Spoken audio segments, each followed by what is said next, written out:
Woo-wee, good morning.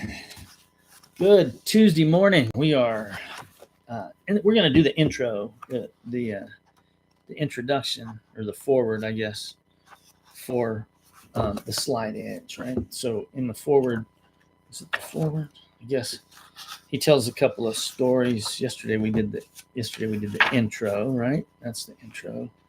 And anyway, so he talks about how the slide edge, how the book came about. That he was telling his story about going from a beach bum to um, uh, running the solar company and everything. And somebody told him, said, "Oh, you need to write this down."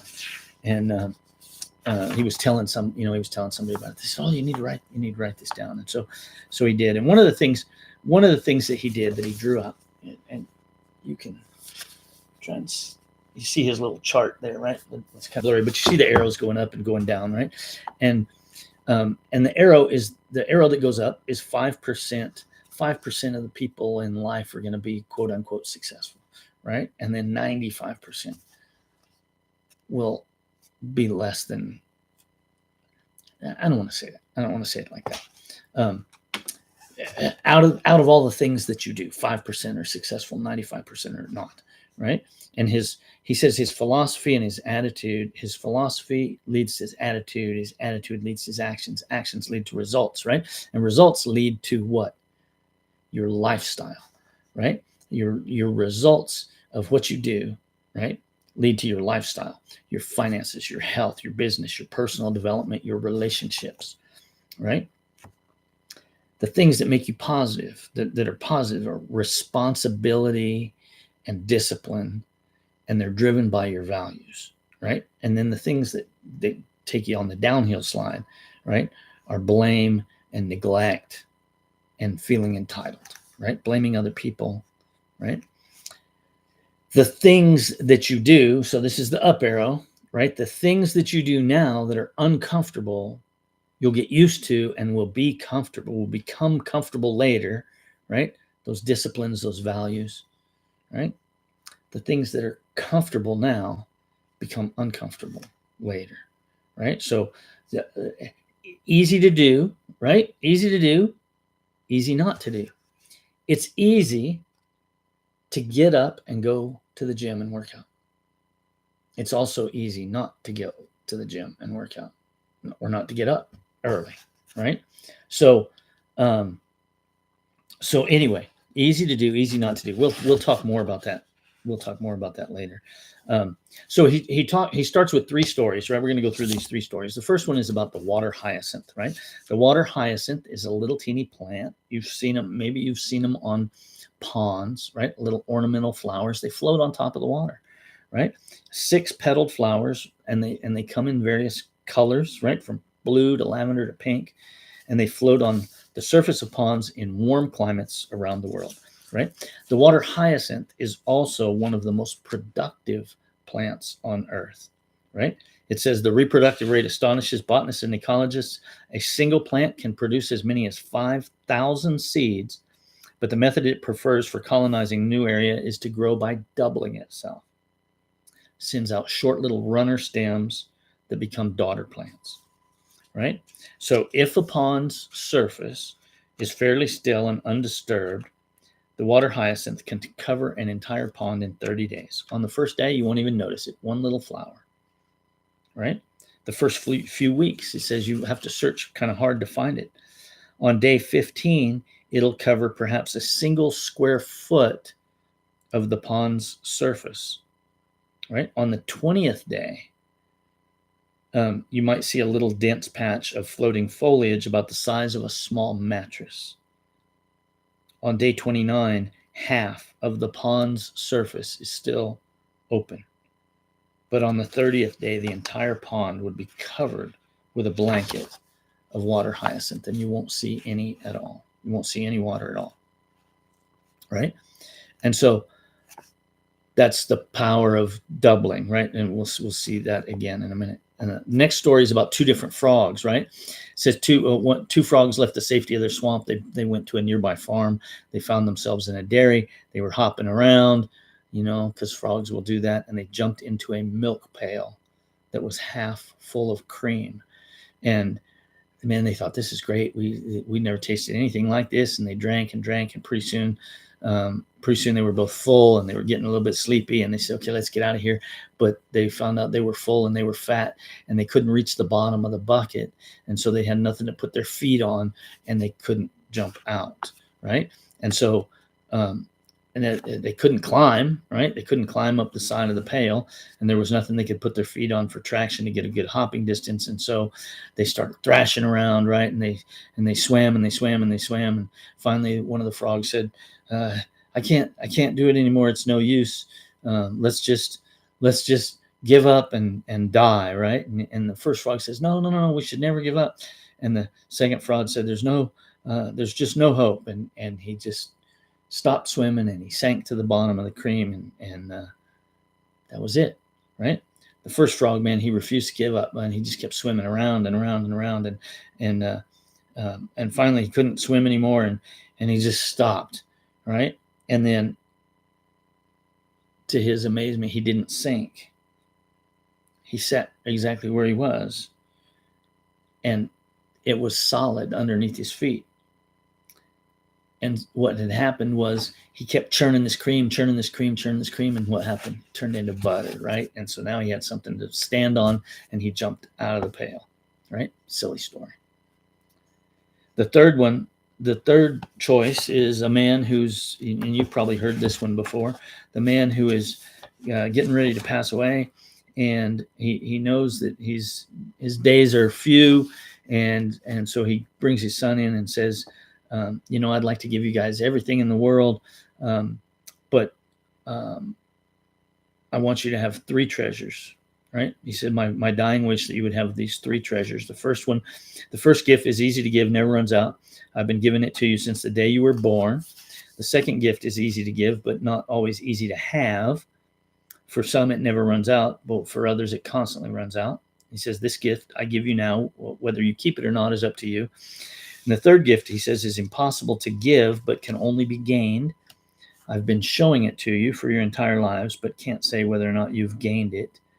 This gift I cannot give you, but I can give you the opportunity to see it one last time before you die. And so he asked him, he said, well, do you know? He said, do you know what the first gift is? And the boys thought about it. It says it's easy to give and it never runs out. And they said, oh, love, right? Love is what it is. And the father smiled and said, yep, that's right. And he said, in the second gift, and they thought about it, it says it's easy to give, but it's not always easy to have. And the second boy said, well, that's money, right? The second gift is money. It is, for some, it never runs out. But for others, it constantly runs out. And the third gift, he says, it's impossible to give, but it can only be gained. And this time the boys thought about it, and they couldn't come up with an answer. And he said, I'm going to give you a choice. He said, 1 month from today, you're both going to be 21. I will no longer be with you. But on that day, 31 days from now, I've instructed my most trusted advisor to execute a document that will bequeath my home, my treasury, my estate, everything that I possess to the good people of the land who have treated me with kindness all these years. This place, which has become our home, we've been our home for 21 years, is going to become a public trust. And I'll be well on my way to the next world, and the two of you will set off on your own way in this one. He said, but I don't want you to set off on this journey empty-handed. My last gift will be for you to will be a purse, rather, to finance your adventures. He said, what goes into the purse is your choice. And he held both hands. He put his hands inside this box that he had, and he brought them out, and he held them out. And he said, in one hand, he had 1,000 new $1,000 bills, right? $1 million cash. And in the other hand, he had a penny. And he said, if you take the $1 million in cash, you can take it with you, or you can leave it in your purse for safekeeping until the day of your journey, and your purse will be held by my treasury director. If you take the penny, you can also take it with you, or you can leave it in your purse. And if you choose to leave the penny, if you choose the penny, my treasury director has instructions to double the contents of the purse every day. Right? And then He had another box, just like the first one, $1 million and a penny. Okay. And he says, which one do you want? All right. The first says tomorrow morning. He said, think about it. Come back tomorrow. So the first boy lay in bed thinking, what should I do? What should I do? What's the lesson?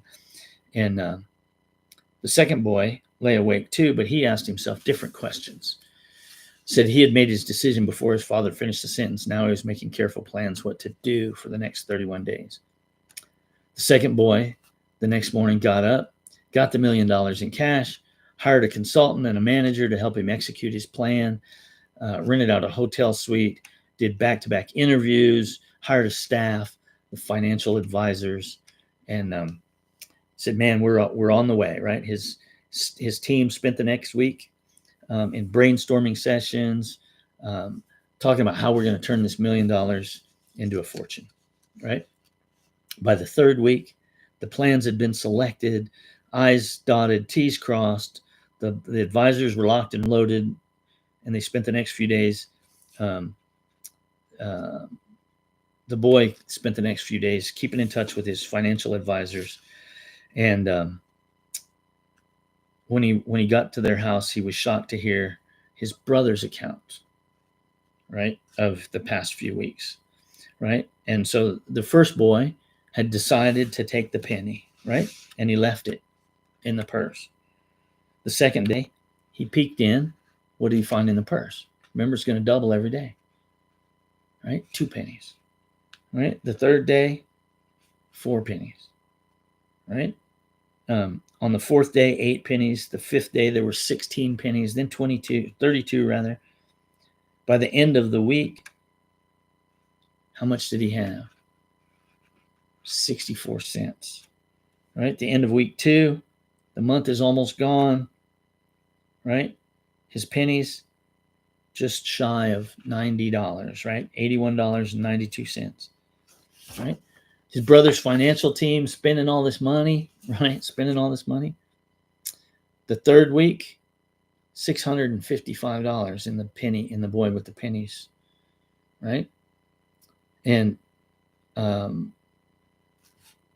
at the end of the month, what happens, right? Toward the end of week 4, the second boy's top advisors brought him some worrisome news, right? The markets had gone a bit soft, taken a bit of a tumble, right? The team had acted quickly and salvaged what they could, but they don't have $1 million anymore, right? And the boy said, well, that's how it goes. Vigilance. He thanked them for their vigilance, and he waited, right? At the close of the week, the team brought mixed news. Some investments had done well, some not so much.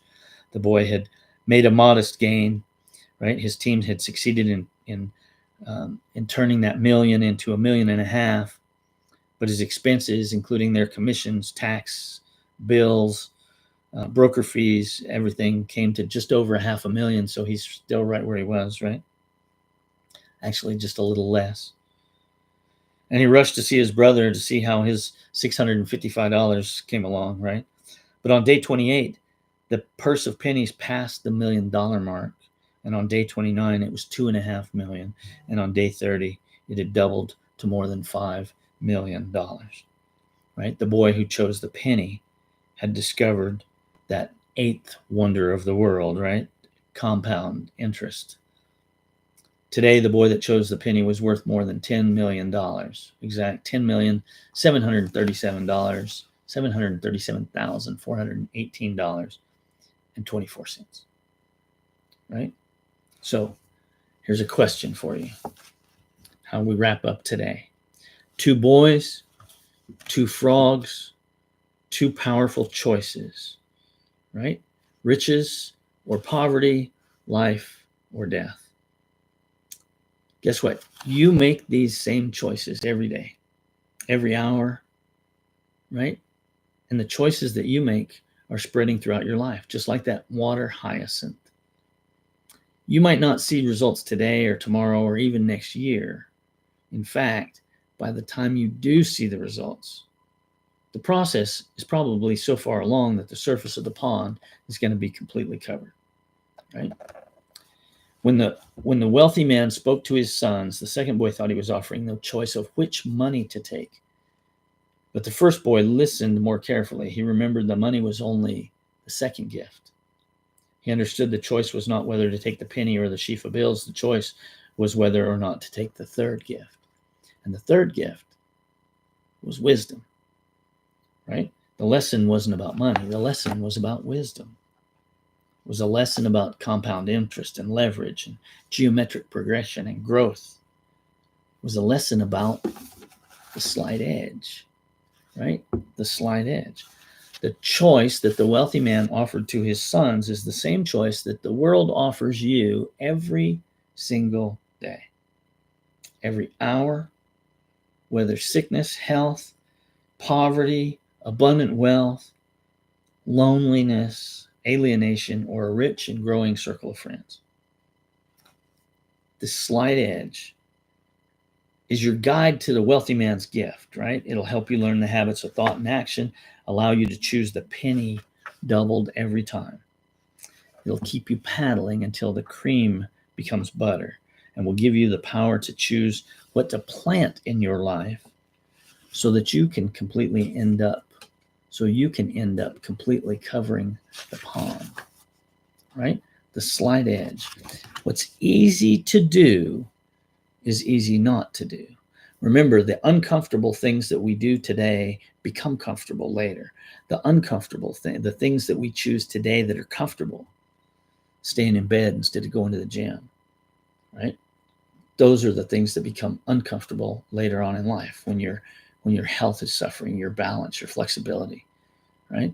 That's my focus now at this age in my life: balance and flexibility. Cardio, strength, all of that stuff is good too, but balance and flexibility, that's what keeps you on your feet, keeps you from breaking a hip, right? So anyway, I hope you got something out of that. A little bit of wisdom, a little taste, right? This is The Slight Edge by Jeff Olson.